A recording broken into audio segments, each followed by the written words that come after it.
Ingin belajar bersama Buya Yahya kapanpun dan dimanapun? Dapatkan segera flashdisk MP3 Buya Yahya. Berisikan berbagai materi kajian lengkap bersama Buya Yahya.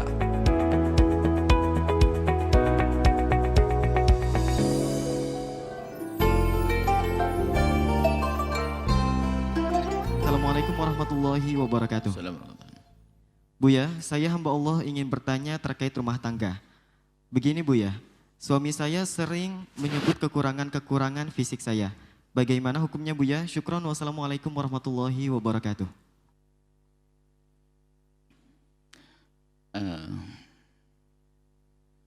Kejahatan yang tidak terkira adalah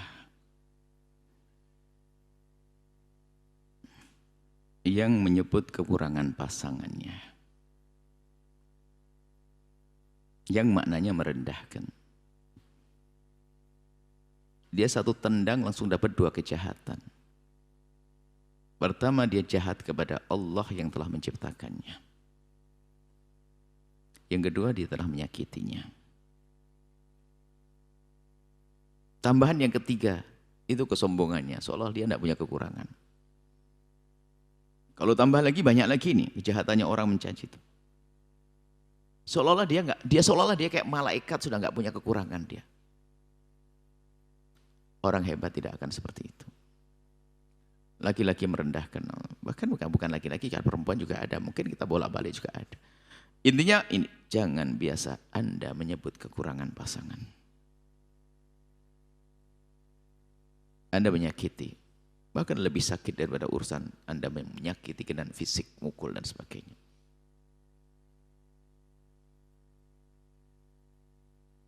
Kadang Masya Allah menyebut ya tentang warna kulit, rambut, keriting atau tidak keriting. Itu adalah hawa nafsu. Ada orang rambutnya nggak keriting, pengen keriting kan begitu. Rambut keriting, pengen lurus, segala macam model manusia. Kulit. Bahkan orang hari ini akhlak mulia kan. Akhlak itu. Coba seorang laki-laki tiba-tiba membeli satu krim pemutih kulit. Tersinggung. Iya bang, memang aku hitam kok. Bisa ngomong gitu loh ya. Ayo. Menjaga perasaan itu penting. Dan itu akhlak mulia. Ini bab akhlak hari ini. Menyaci suami. Saya tidak tertarik dengan laki-laki yang mencaci istri. Merendahkan istri. Atau istri merendahkan suami dengan urusan fisik. Naudzubillah fisik. Karena dia menuntut sesuatu yang tidak mungkin dipenuhi. Kalau hidungnya begitu minta mancung, bagaimana misalnya? Ini kan kurang ajar. Coba.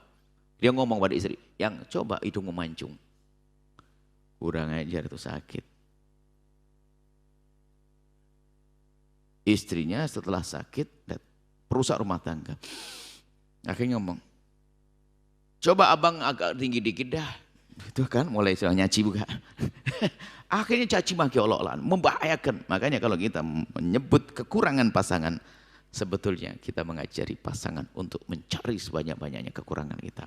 Padahal hidup terbaik adalah bagaimana kita menutup pasangan. Jangan biasa buka. Seorang suami istri bersepakat untuk bisa saling memaafkan dan memahami kekurangan, memahami kekurangan dan kelebihannya seorang suami. Ini sebuah ya akhirnya sama-sama menulis agar kita saling berbenah. Ya, suaminya ngomong kepada istrinya, istriku tolong yuk kita berpisah, ambil selembar kertas, tulis kekuranganku, aku juga sama akan tulis kekuranganmu, kemudian setelah itu kita saling memaafkan tentang ini semuanya, kan begitu? Betul. Setelah 1 jam kemudian sang istri ketemu lagi keluar dari kamar, kedua kamar pisah. Sang istri menyerahkan pada suami catatan bahwasanya kekurangan suaminya adalah 1, 2, 3, 4, 5. Kata suami dicium, terima kasih istriku, insya Allah mulai hari ini aku akan berubah. Terus istri ngomong, abang untuk saya mana? Ini. Kok nggak ada tulisannya bang? Aku tidak bisa mencari-cari kesalahanmu sayang. Hebatan mana coba? Sebuah permisalan saja. Ini dalam contoh saja sudah indah.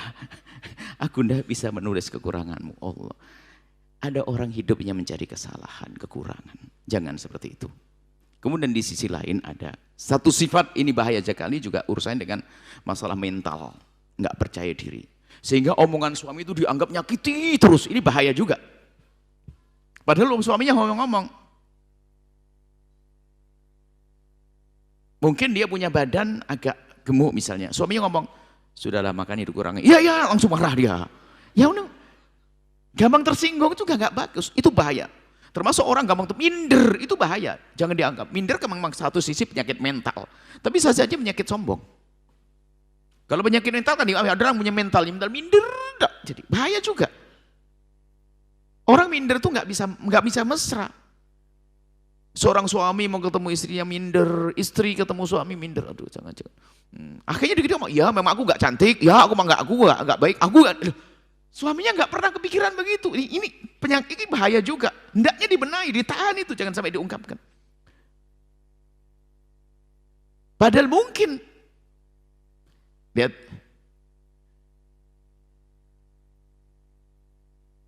gara-gara keminderan itu bisa melakukan sesuatu yang salah. Percaya diri dengan apapun yang Allah berikan kepadamu, percaya diri. Mintalah cinta kepada Allah, agar Allah memberikan cinta di suamimu atau istrimu. Selesai. Biarpun kamu berdandan, wah misalnya apa, kamu bisa bikin sulap. Suamimu bikin hidung mancung, langsung mancung. Kamu bikin hidung kurus, langsung kurus. Gemuk, langsung gemuk. Nih, kalau suamimu tidak diberi cinta oleh Allah, tetap gak cinta. Bukan itu yang penting, cinta suamimu. Maka mintalah kepada Allah, baiklah kepada Allah. Ya Allah, jadikan istriku mencintaiku. Jadikan suami mencintaiku. Bukan sibuk dah urusan-urusan. Sampai ada orang, na'udzubillah itu, menyiksa diri agar menjaga tubuhnya sampai tidak tahu operasi apa, ada dokter tahu, perut apa ususnya dipotong atau bagaimana gitu biar ukuran makannya ada. Akhirnya yang sakit organ dalamnya tuh, kelihatannya fisik yang wah cantik ini, tapi dia nggak seperti itu. Biasanya itu juga bisa saja masalah faktor psikologi dia. Dia tertekan karena mungkin suaminya sering ngomong, cobalah, jangan bilang olahraga lah. Ini sudah tersinggung. Nggak boleh gampang minder itu. Wahai kaum pria wanita, nggak boleh gampang minder. Gampang minder itu membahayakan. Sehingga tidak sempat mesra lagi. Padahal mungkin suaminya sangat senang. Bisa jadi guyonan seorang istri karena merasa hidungnya kurang mancung. Sehingga langsung apa? Pergi ke luar negeri operasi. Setelah mancung, suaminya nggak mau. Gara-gara itulah aku cerai. Aku senang waktu hidupmu kayak dulu. Ayo, jangan. Misalnya loh. Jadi yang memberi cinta adalah Allah. Justru ini kerusakan seorang wanita yang hanya mengandalkan kecantikannya. Kalau kamu menganggap suamimu senang kepadamu hanya karena modal kecantikanmu, kayaknya sudah ditinggal esok hari. Karena apa? Di sampingmu ada orang lebih cantik dari kamu. Ngerti wahai wanita?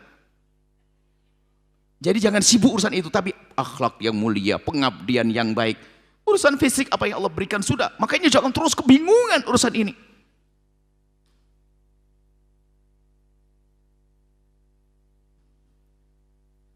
Biarkan. Dan cinta itu ternyata bukan urusan fisik, hati, urusan hati. Sama seorang suami juga begitu, kadang-kadang pengen ini, pengen itu. Tidak percaya diri. Maksudnya tidak percaya diri, prasangka buruk kepada Allah. Asyik selalu menuntut, ya Allah kenapa kau jadikan aku begini, kulitku hitam, kurus lagi aku begini, ya Allah. Kayak gitu terus, kan kurang ajar pada Allah.